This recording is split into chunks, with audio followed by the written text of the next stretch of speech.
नमस्कार। धर्मवाणी में आप सभी का स्वागत है। मैं हूं अजय चौहान। वीर सावरकर ने कहा था कि हे हिंदू जाति, तुम्हारे अधपतन के लिए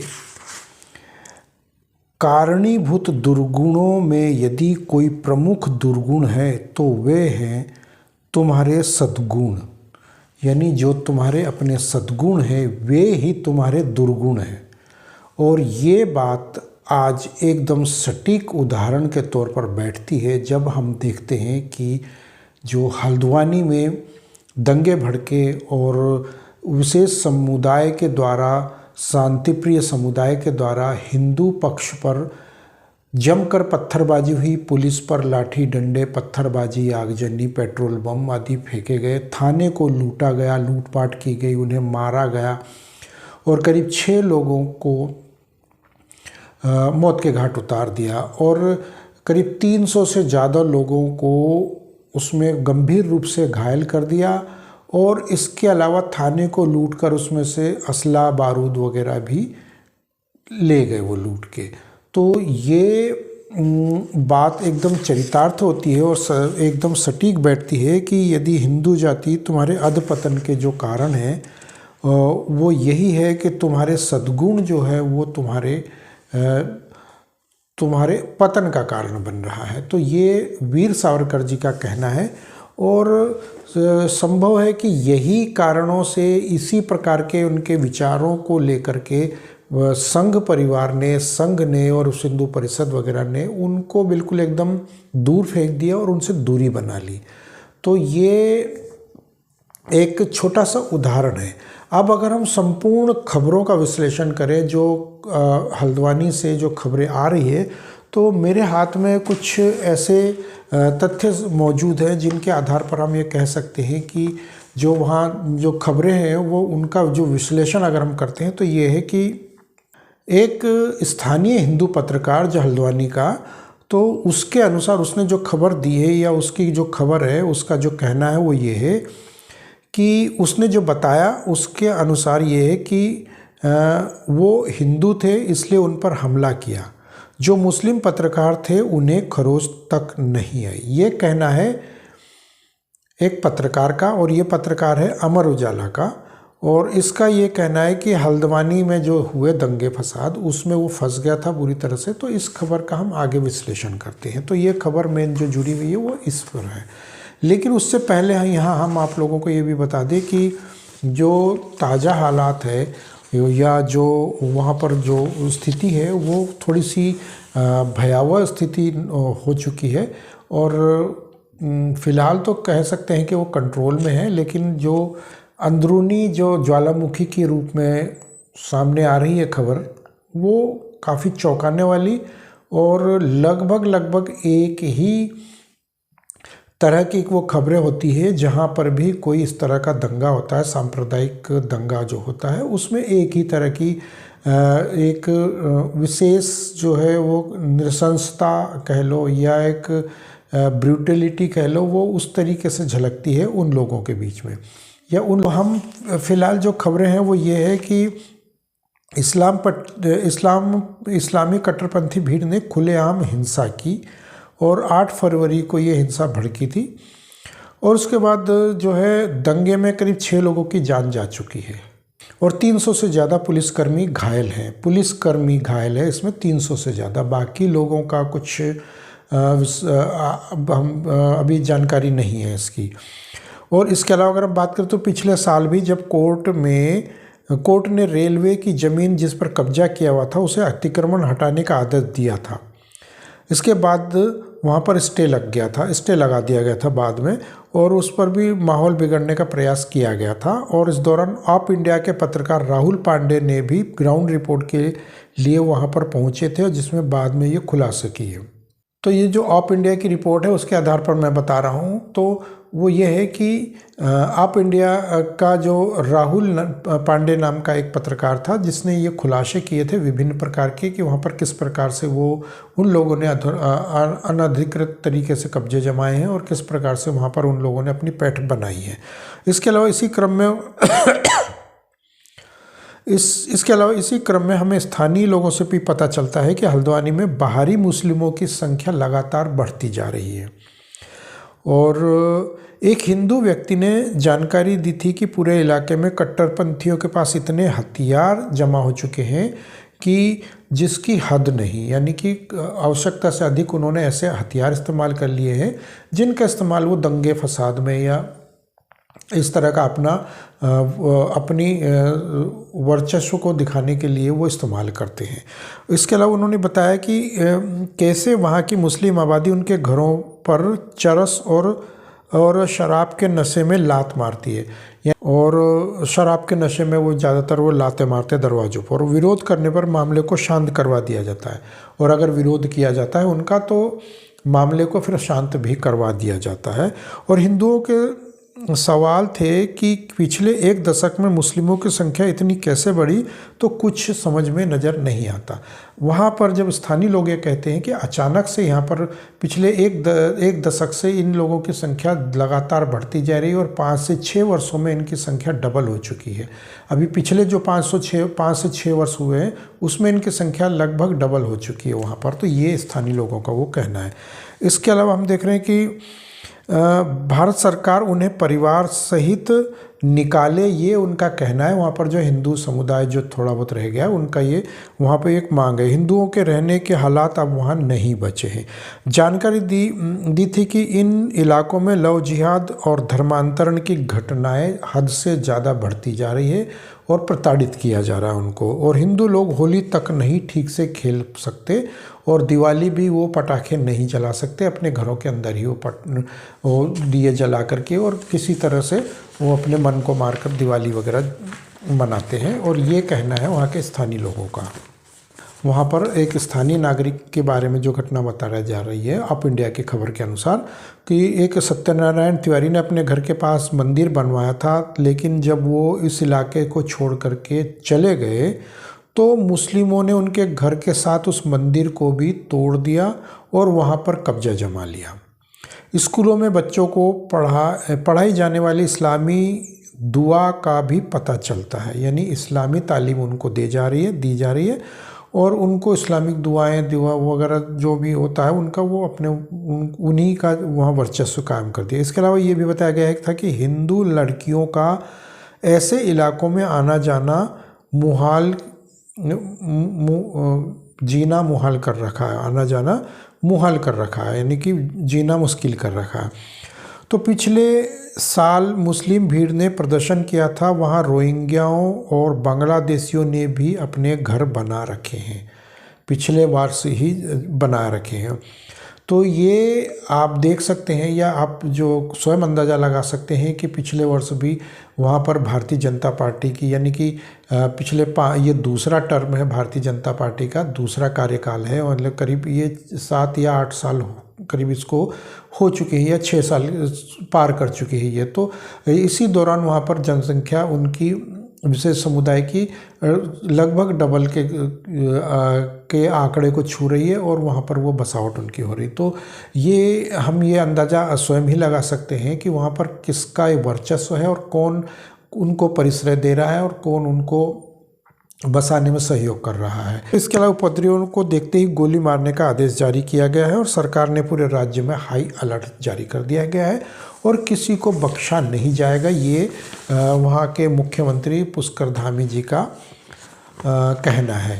तो एक तरफ तो इन्हीं लोगों ने, इन्हीं सरकारों ने, इन्हीं डबल इंजन की सरकार ने उन्हें बसाया, उनको वजीफे दिए, उनके लिए स्कूल खोले, मदरसे खोले, उनको फ्री का मुफ्त का राशन भी बांटा और उनको पलने पोसने का अवसर दिया और उसके बाद उन्हीं के ज़रिए हिंदुओं को वहाँ पर प्रताड़ित किया जा रहा है। तो ये दोहरी नीति, दोहरी चाल, हम एक डबल इंजन वाली हिंदूवादी तथाकथित हिंदुत्ववादी विचारधारा, हिंदुत्ववादी सरकार का हम ये दोहरा चरित्र विशेष तरीके का देख रहे हैं जो अपने आप में एक अनोखा है और सारी दुनिया में संभवतः ऐसा कहीं कोई उदाहरण नहीं मिलेगा जहां पर अपने ही वोटरों की हत्या करवाई जाती हो, उनको डराया धमकाया जाता हो, उनको पलायन के लिए विवश किया जाता हो। और जब समय आता है तो फिर से वही 1 साल के लिए 6 महीने के लिए उन हिंदुओं को फिर से बहलाया फुसलाया जाता है ताकि आप हमें वोट दें और इनसे निडर रहे। और उसके बाद जब वोट मिल जाते हैं और अपनी जीत हो जाती है तो वापस उनको फिर वो डराने के लिए शुरू हो जाते हैं। तो ये कहीं ना कहीं आमतौर पर देखा जाए तो हर एक व्यक्ति, अब देश का हर एक हिंदू इस बात को अच्छी भली भांति से जान चुका है, समझ चुका है कि किसके दिल में खोट है और कौन हमारा इस्तेमाल करना चाह रहा है। लेकिन मूर्खता हिंदुओं की यहाँ पर ये आड़े आ रही है कि वे चाहते हुए भी ना चाहते हुए भी दोनों तरीके से वो सिर्फ और सिर्फ उसी का चयन करते हैं जो उन्हें मूर्ख और एकदम नकारा बनाने के प्रयास कर रहे हैं। अब आते हैं दूसरी खबर पर। तो जो दूसरी खबर है वो भी ऑफ इंडिया से ही जो ली हुई खबर है और ये खबर बड़ी ही भयावह स्थिति को उजागर करती है। और इसके अनुसार अगर हम देखें तो जिंदा आग में झोंकने वाली घटनाओं का यहाँ पर उल्लेख हुआ है, यानी इसी हल्द्वानी के इन्हीं दंगों को लेकर के। तो ये खबर हमें ये बताती है कि किस प्रकार से वहाँ पर उन पत्रकारों को भी नहीं बख्शा गया जो पत्रकार पिछले वर्ष जहाँ पर इनके कब्जे, अवैध कब्जे हटाने के लिए कोर्ट के द्वारा जो आदेश दिया गया था उसको उस समय कोर्ट के आदेश को लेकर के जो वहाँ पर कब्जे हटाने थे रेलवे पटरियों के आसपास से, या जो वहाँ पर जो मज़ारें वगैरह जो बनी थी उनको हटाना था, तो उसको लेकर के जब धरने प्रदर्शन उन लोगों ने किए थे और कोर्ट का आदेश जब मानने के लिए पुलिस और दस्ते वहाँ पर जब गए तो उनको फिर से एक बार झेलना पड़ा और उनको वापस आना पड़ा। और ये वही पत्रकार थे जिनका आज अब हम यहाँ जिक्र करेंगे। और अमर उजाला का जिस पत्रकार की हम बात कर चुके हैं कि उन्हें जिंदा जलाने का प्रयास किया, तो उन्हीं पत्रकारों ने उन लोगों का समर्थन किया था पिछले वर्ष, और इन्हीं पत्रकारों ने अभी ये कहा है कि हमें उन्हीं लोगों ने जिंदा जलाकर मारने का और हम प्रयास किया, हमें और घेर कर मारने का प्रयास किया और नाम पूछ कर, और अगर आप हिंदू हैं तो आपको अवश्य मारा जाएगा, और हमें घेर लिया गया था और किसी तरह से हम बचकर भागे हैं और हाथ पांव तोड़वा कर भागे हैं। तो ये वही पत्रकार हैं जिन्होंने उनका पक्ष लिया था। यानी कि यहाँ पर ये साबित हो जाता है कि आप चाहे हिंदू किसी भी स्थिति में रहें, किसी भी तरीके से आप उनका पक्ष लें, आपको जब अवसर आएगा उन लोगों के पास तो आपको कहीं से भी बख्शा नहीं जाएगा। चाहे आप कितने ही सेक्युलरवादी बने, राष्ट्रवादी बने, आप कितने ही उनके अपने बन जाए, आप अगर नाम आपका हिंदू नाम है, आप हिंदू हैं, तो जाहिर सी बात है कि आपको वो नहीं बख्शेंगे। चाहे एक ये आम आदमी हो, एक पत्रकार हो, एक पुलिस वाला हो, एक IPS IAS ऑफिसर हो, या फिर वो कोई बहुत बड़ा राजनेता हो, प्रधानमंत्री हो, मुख्यमंत्री हो, राष्ट्रपति हो, वो किसी भी पद पर बैठा हुआ व्यक्ति हो, उस विशेष समुदाय के सामने यदि आप हिंदू हैं तो आपका कोई कीमत नहीं है, जान की माल की आपकी कोई कीमत नहीं है। ये बात हम हर हिंदू को जान लेनी चाहिए। और हमारे माननीय प्रधानमंत्री मोदी जी ने जिस तरीके से पसमानदाओं को विशेष सुविधाएं देना, उनके लिए वजीफ़े देना, मदरसे खोलना, उनको अलग अलग प्रकार से सुविधाएं देना, मुफ्त का राशन देना, और जिस प्रकार से उनको दिल खोल करके जो सहयोग और राशियां या जिस प्रकार से जो दिया जा रहा है, तो इसका कहीं ना कहीं दुष्परिणाम आम हिंदुओं को ही झेलना पड़ रहा है, क्योंकि वो तो कड़ी सुरक्षा व्यवस्था के बीच रहते हैं और रिटायरमेंट के बाद भी वो रहेंगे तो कुछ इसी स्थिति में रहेंगे। और एक आम छोट भैया अगर MLA MP अगर जो होते हैं तो वो भी कुछ कड़ी सुरक्षा में ही रहते हैं, लेकिन एक आम हिंदू जो बाद में भुगतता है और उनके लिए आवाज़ उठाता है, उन नेताओं के लिए या उनके खिलाफ जो आवाज़ उठाता है, तो वही मारा जाता है और वही बिना सुरक्षा का रहता है। तो जहाँ एक और पुलिस या उनके थाने जहाँ गढ़ होता है सुरक्षा का, वही अगर सुरक्षित नहीं है, तो जैसे कल का एक वीडियो मैंने बनाया था उसके अंदर मैंने यही चीज़ बताई थी कि किस प्रकार से यदि पुलिस और सुरक्षा नहीं, स्वयं की सुरक्षा नहीं कर सकती तो बाकी लोगों की क्या हो सकती है। तो ये हिंदुओं की यही कहानी, यही दशा अब संपूर्ण देश में हमें देखने को मिल रही है। तो खबर को हम आगे बढ़ाते हैं और यह है कि जिंदा आग में झोंक दिया, हिंदुओं की पहचान कर करके हत्या की कोशिश की गई। जिन पत्रकारों ने कभी चलाई थी इनके दुख दर्द की खबरें, हल्द्वानी में उन्हीं पर हुआ है जानलेवा हमला और उनको नालियों में फेंका गया, उनको आग में हवाले कर दिया गया और इस प्रकार की खबरें। तो इन पीड़ित पत्रकारों में से एक है अमर उजाला समाचार पत्र के राजेंद्र सिंह बिष्ट, जो हल्द्वानी से स्थानीय पत्रकार है। तो आप इंडिया ने इस घायल पत्रकार से मिलकर के जो जानकारी जुटाई वो ये है कि राजेंद्र सिंह बिष्ट को आग में जिंदा झोंकने की कोशिश की गई। ये वही राजेंद्र सिंह बिष्ट पत्रकार है जिसको जिंदा जलाने की कोशिश की गई, जिसने पिछले वर्ष इन्हीं लोगों का समर्थन किया था, इनके पक्ष में खबरें चलाई थी और इनको कि ये बेचारे हैं, ये कहाँ जाएंगे।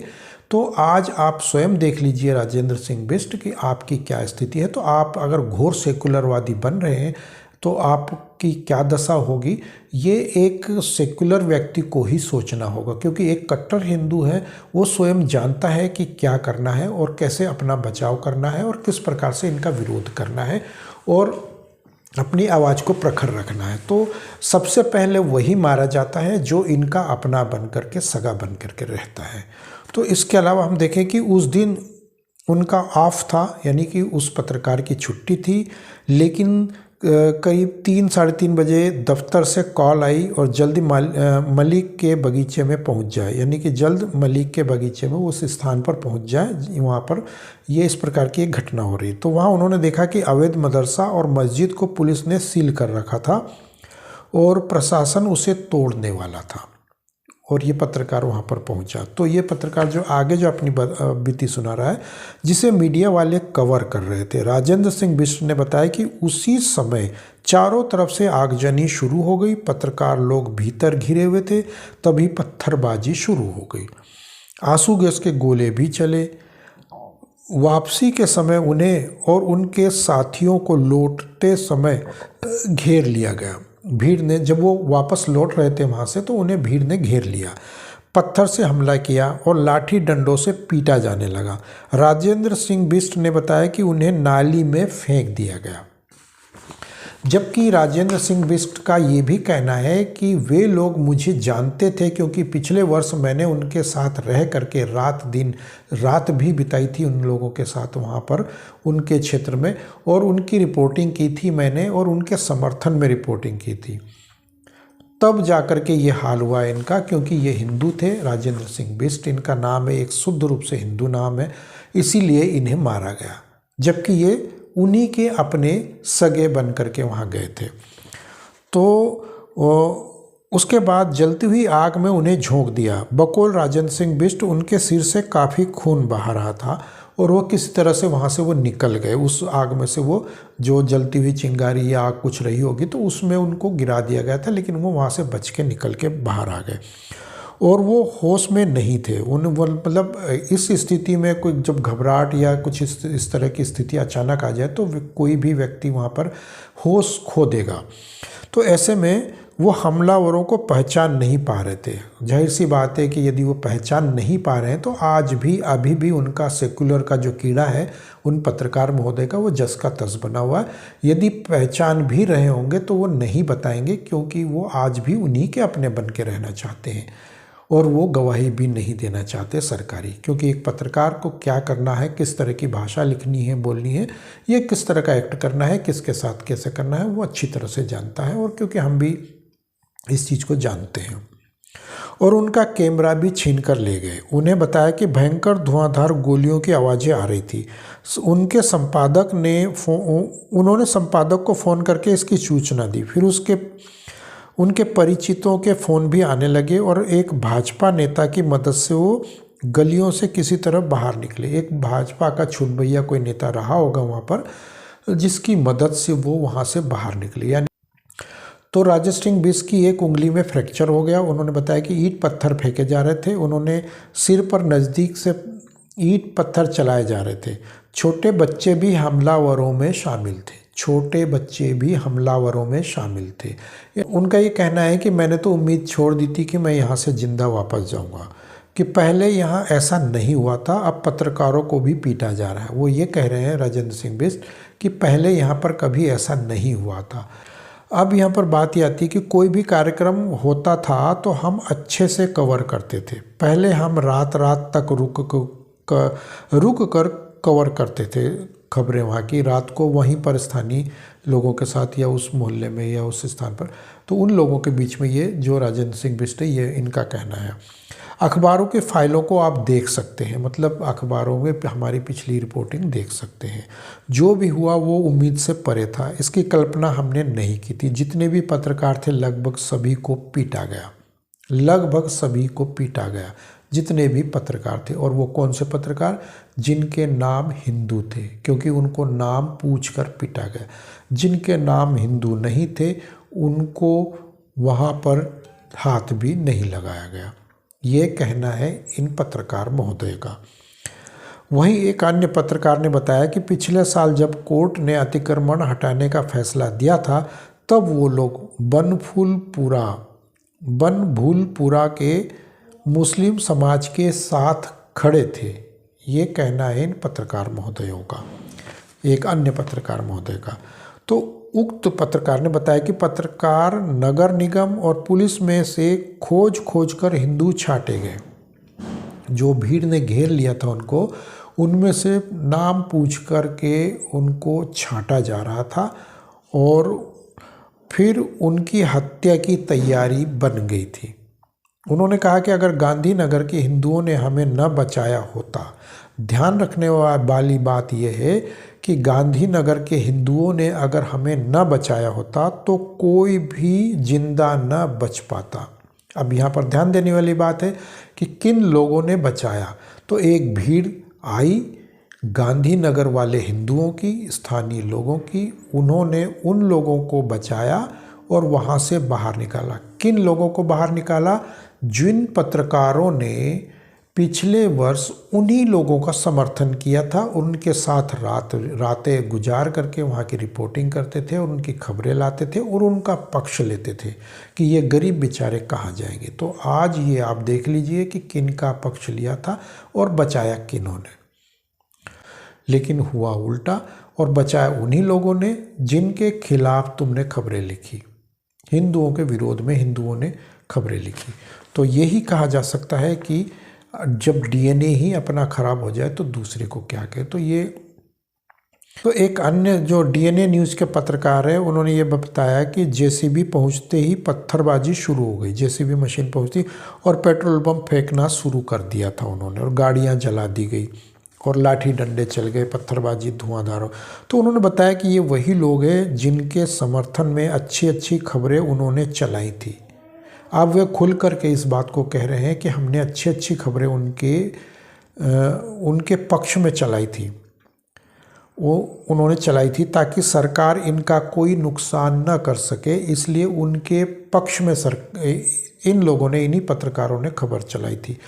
पंकज अग्रवाल ने कहा कि केवल हिंदुओं को निशाना बनाए जाने की साजिश थी वहाँ पर उस भीड़ के द्वारा, और ये कोई ऐसी भी बात नहीं है कि कोई ये अंदाज़ा न लगा सके, क्योंकि यदि एक विशेष समुदाय की भीड़ यदि आती है तो वो किस को निशाना बनाएगी, किसकी संपत्ति को, किस व्यक्ति विशेष को निशाना बनाएगी, वो जाहिर सी बात है। ये हम लगभग हर एक सांप्रदायिक दंगे में ये देख चुके हैं, और आज से नहीं, ये हजारों वर्षों से हम देखते आ रहे हैं।